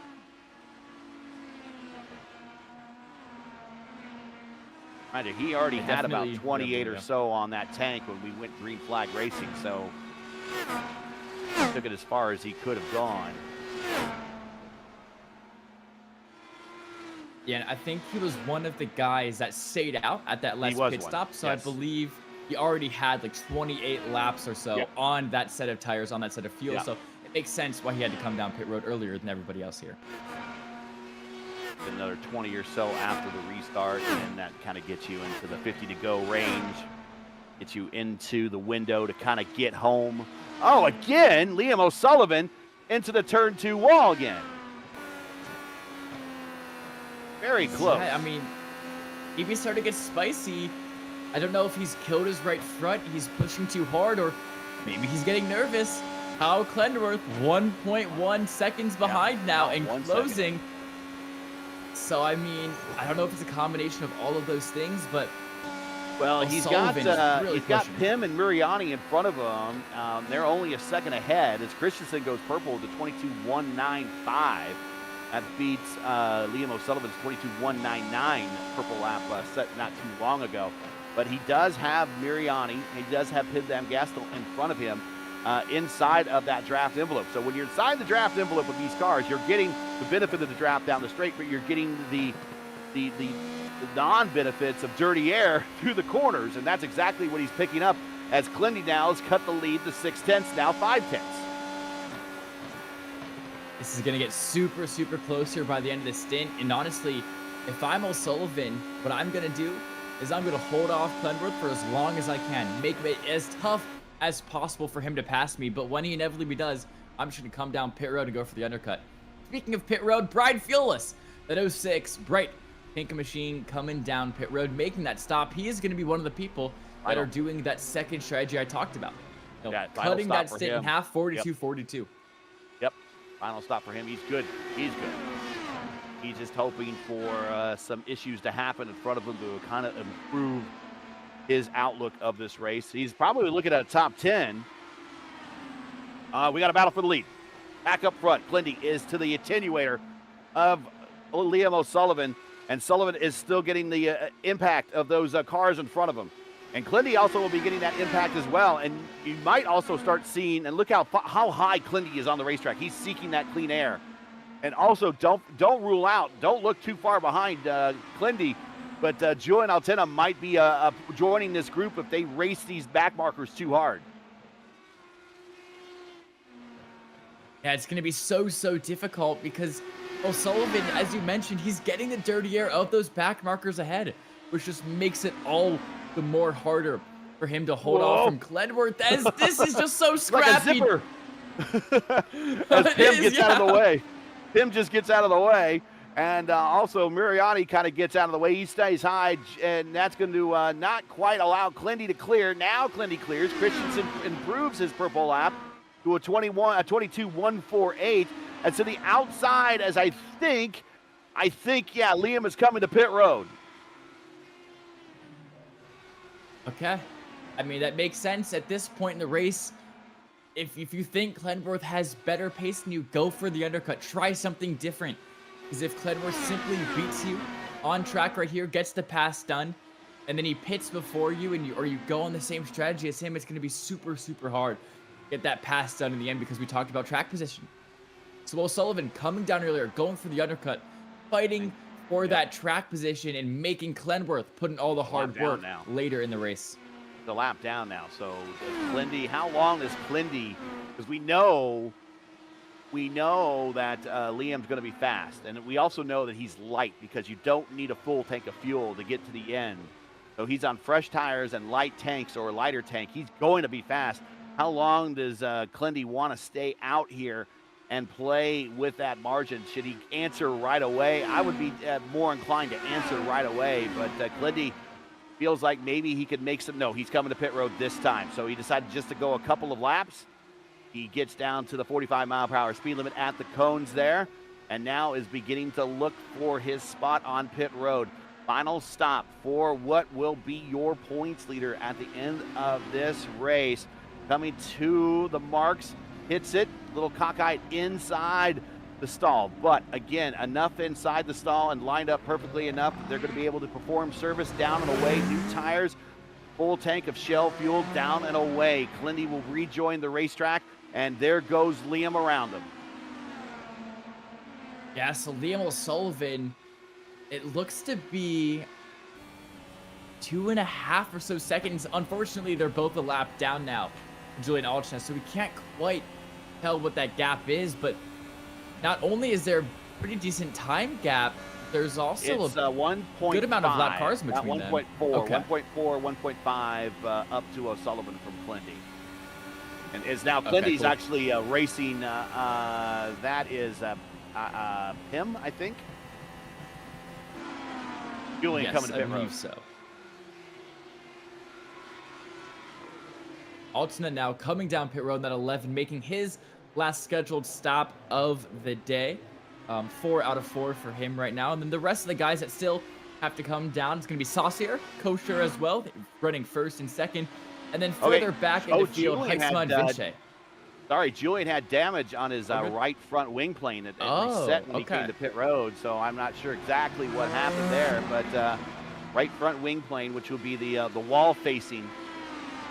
He didn't lose time, so it must have been a wipe down or something, but it did. The graphic did refresh on my screen for whatever damage he had there. So maybe he had some, maybe he didn't, but Saucier now, Bryce Saucier is the leader. Saucier's going to have to come to pit road any time, really. He's going to probably come about with a 20-ish to go, and then that's going to turn the lead over to Coker, but I think Coker's going to pit before then. He's now 60 laps into his final, next to last stint.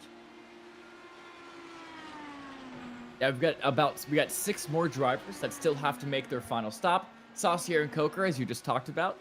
Heitzma and Vince currently running 8th and 9th, and then behind them, Gastel and Morangi running 11th and 12th. Those are the 6 drivers that still have to make one more stop to make it to the end on field. But what I'm more focused on is this battle between Clenworth and O'Sullivan. The battle for the net lead. And Altina now getting past all of Fiolis and Heitzema here is able to instantly get past them. Purple. Now trying to get past his lap traffic here as well. Lenny Purple, a 22-1. So he is the man on the move, and he sees the target in front of him. And there's Julian and Christensen, along with that is Saucier, but he just stopped. Clindy, purple lap again, a 22 flat.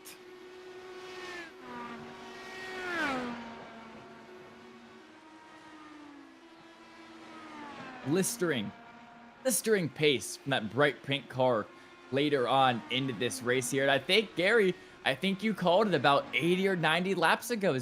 He's just been biding his time, waiting, playing everything safe, being conservative about it, not wanting to overdrive, make a mistake. And now that he's got a fresh set of tires, a fresh tank of fuel, a 30-lap sprint to the end of the race, 22-1, 22 flat, 22-1, quickest time after quickest time after quickest time. He's putting the pressure on O'Sullivan with a 1.2 second gap in front. By the time this race gets to probably 10 or 15 to go, we're going to have a good old battle for the lead between the 12 and the 37.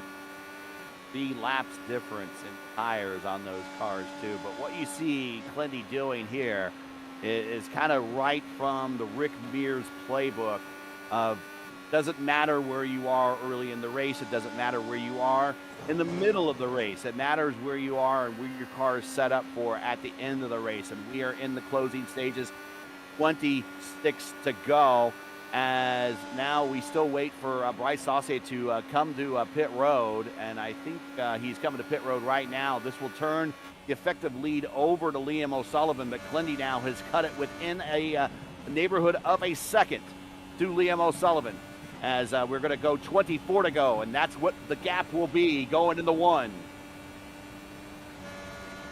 Yeah, and every single lap, if I'm looking at the timings correctly, he's getting a 10th every single lap. And if he's already a second behind, we're definitely going to have a battle within about 10 laps here. As, yeah, 8/10 first to second, we talked about it. It's another lap where Cledworth is just able to reel him in a lap after lap. I mean, it's been the O'Sullivan show for, it seems, 250 laps. But Gary, it doesn't matter how many laps you lead. It matters if you lead the last one. I will never forget it. My first ever race win in the IndyCar in the Collegiate Series. It was around Michigan. I only led one lap that race. But guess what? It was the last one. Ask Dan Weldon in the 2011 Indy 500. He only led one lap there. Ask Michael Andretti, who led the most laps in Indianapolis without a win at Indianapolis at the 500. He would love to have that last lap to be him leading under. Never had that happen.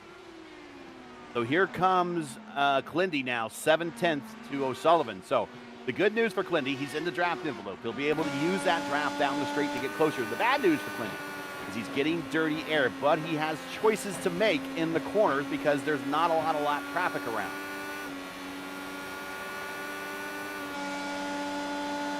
Yeah, and now that he's in that dirty air, those gaps is coming down slower and slower. We saw it was a 10th after a 10th after a 10th, but now it's just like half a 10th. You know, like maybe like a quarter of a 10th. You know, very minuscule every single lap, and this is where you have to be perfect. Every single lap, these last 21 to go, every single mistake will be reflected in the times. And every single small error will be that much you fall back off of O'Sullivan. And this is where pressure happens where diamonds are made. Oh, and yeah, I believe, yeah, lap traffic is going to get out of the way, though, for both these cars. Good to hear. I love that camera shot that we had with Clindy there, the old Robbie Gordon cam, as I call it, back from the mid-90s ABC's coverage of the Indy 500 and kart days. But he is now crept within 3/10 as he is staying up high, getting the clean air, but right in front of Liam O'Sullivan. We got Hatsuma coming to pit road, and he's there. He's at the attenuator, and he's going to take a peek down low, going into one. Meanwhile, in front of Liam O'Sullivan, that is Teixeira and Muriani. Not a battle for position, but they are they're in the draft envelope. Or actually, Liam O'Sullivan's in the draft envelope of Muriani, so he is getting that dirty air from Muriani. As yeah, dirty air, draft. I mean, around a short track, it's so hard to tell which is better in this scenario. Or I guess I should say, does the dirty air hurt you more Liam than stays the draft high this time. Liam stays high this time, and this time Clindy stays low. I think Liam was staying high because he saw Clindy up there and thought, well, I'm going to go up there and try to flash him some dirty air. And here goes Clindy down low into 1 and 2 off the backstretch, and we're going to have a drag race down the backstretch. No, it's going to have enough momentum. Liam's going to get the lead back. Clindy's going to reset again, does it again, sends it down low in 3 and 4. We're going to have a drag race coming off the corner down the main straight. Clindy's going to have a nose at the line. No, Clindy is just behind. Liam leads the lap. Down in the 1 and 2 again. Clindy now. Can he slide up the racetrack and close the door? No. He's a nice guy. He didn't do that. He could have done that. But he's going to lead by a nose going into 3 and 4. And he could probably slide up the racetrack now. And I got to believe that Muriani was probably a little bit of dirty air was impacting that battle. And now they're going to do a bit of a weave and defense down the front stretch. But Clindy's going to stay low, and he needs to get around Muriani. Muriani giving the dirty air. That time to Liam. Liam actually comes up near the wall on turn 2 exit. Now we're going to go side by side into 3. Muriani stays high. Clindy in the middle. Liam on down low. Clinty's going to have the momentum in the middle. He's going to carry on the position now with 13 to go. Yeah, Glenworth now pretty solidly has that position, and I'm a little bit shocked that O'Sullivan thought that high line would be better for defense. You saw he ran it lap after lap after lap, and every single lap, Glenworth got a little bit more on the exit, and a little bit more on the exit. And after 3 laps of essentially side-by-side activity, Glenworth able to clear himself in the end as O'Sullivan. Oh, O'Sullivan's in the wall. He's lost his right front wheel. No, he's been forgiven. Never mind. But it's allowed Julian to get back into this battle.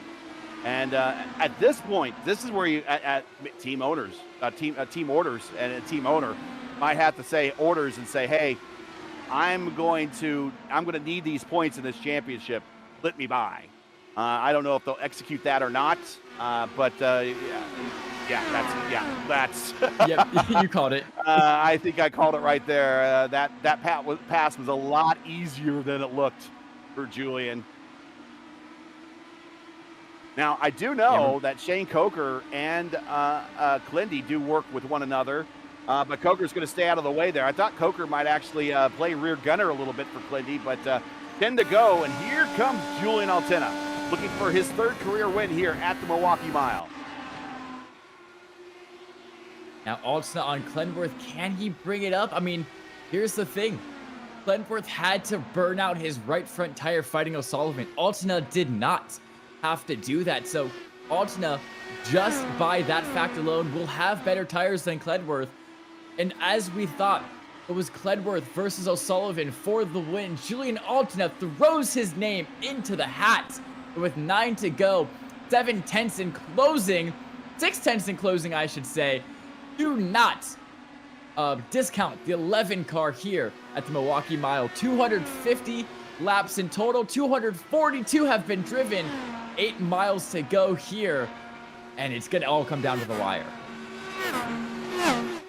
Just in front of Clindy is Sarah by 1.2 seconds. Clindy is getting the impact of his dirty air through the corners. How long? I mean, I guess really to Sarah, who's currently in 8th spot and looking at a top 10 finish, there's really no reason for him to kind of move out of the way. He's not really impacting anybody. He just happens to be in the neighborhood of the leaders. So it's really going to be up to Clindy to navigate around this and be able to get around him and keep Julian at bay. As we now have 5.5 to go, coming to 5 to go as Clindy stays up high through 3 and 4, looking at the start and finish line.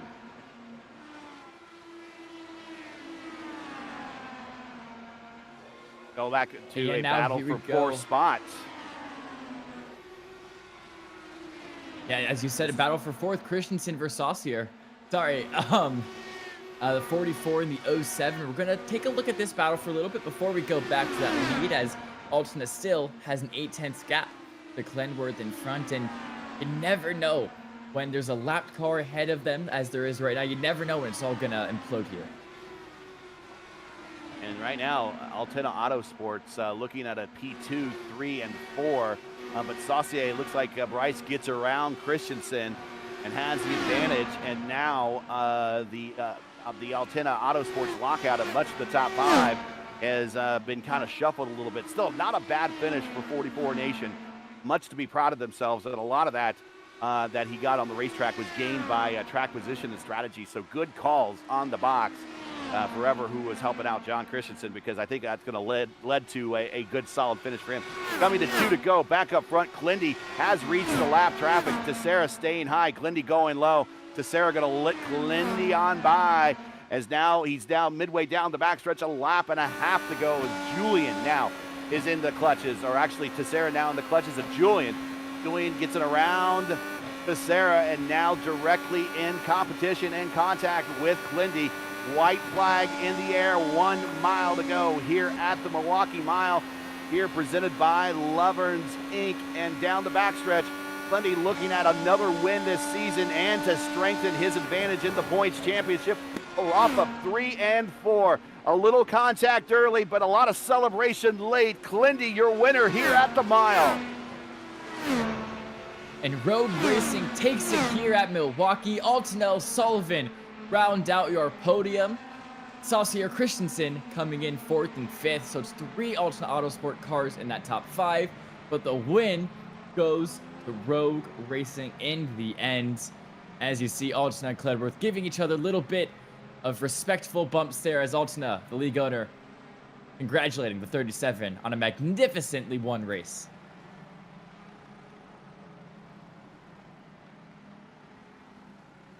Clindy's third win this season behind opener at Homestead, the Indianapolis race that he drove brilliantly, and the good time, especially late in the season, in the middle of a points race, to get a nice points-paying win right before going into the final round in a couple of weeks when we go to Phoenix. Shall we take a look at the final standings?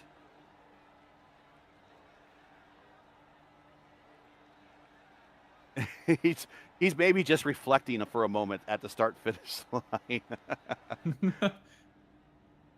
Get a picture between all the logos.